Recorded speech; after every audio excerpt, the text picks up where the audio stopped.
السلام علیکم، میں ہوں دانش علی کھل اور آپ دیکھ رہے ہیں RDK studios official YouTube channel. امید کرتا ہوں آپ سب خیریت سے ہوں گے۔ اللہ پاک آپ سب کو شاد و آباد رکھے، خوش رکھے۔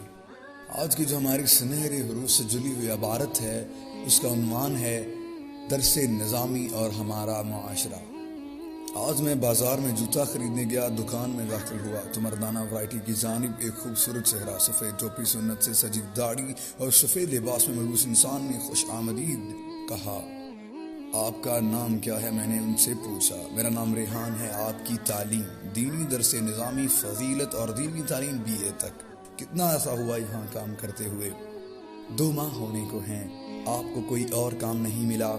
اس کے جواب میں ریحان نے صرف ایک ہی بات کی جس کو میں نے انسانیت پر اجاگر کرنے کی سعادت حاصل کی ہے کہ ایک مدرسے میں معلم کے پیشے سے منسلک تھے اور قریب کے مسجد میں امام بھی۔ الحمدللہ میں اپنی زندگی میں بہت خوش تھا، بس اس ہنگامی کے باعث گھریلو حالات سے مجبور ہو کر اس کے حلال کی تلاش میں ایک امام اور مدرسے کا استاد ہونے کے ناطے اپنی تمام تر حدود و قیود کا خیال رکھتے ہوئے اس طرف آ گیا۔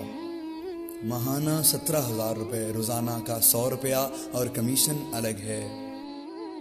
مسجد اور مدرسے سے کل تنخواہ کتنی تھی؟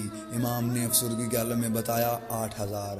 میں خاموش ہو گیا، میرے پاس الفاظ ختم ہو گئے۔ مجھ سے صرف اتنا ہو سکا کہ جوتوں کا ڈبہ ان کے ہاتھوں سے لے لیا۔ وہ اصرار کرتے رہے کہ میں پہنا کر چیک کروا دیتا ہوں، میری ڈیوٹی ہے، لیکن میں نے ایسا نہیں کرنے دیا۔ میرا ضمیر مجھے بار بار کہہ رہا تھا کہ ان ہاتھوں کو بوسہ دو۔ کسی وقت یہ ہاتھ مقدس کتابیں، قرآن، تفاسیر، احادیث، مسائل اور دیگر اسلامی کتابیں اٹھایا کرتا تھا، لیکن آج وہی ہاتھ جوتے اور چپل اٹھانے پہ مجبور ہیں۔ اپنے علماء کی عزت کریں، اپنی مسجد کے امام کی عزت کریں۔ امید کرتا ہوں آپ کو ہماری یہ کاوش پسند آئے گی۔ اگر ویڈیو اچھی لگی تو ویڈیو کو لائک کریں، دوستوں کے ساتھ شیئر کریں، چینل کو سبسکرائب کریں اور اپنی رائے سے ضرور آگاہ کیجیے گا۔ اللہ نگہبان۔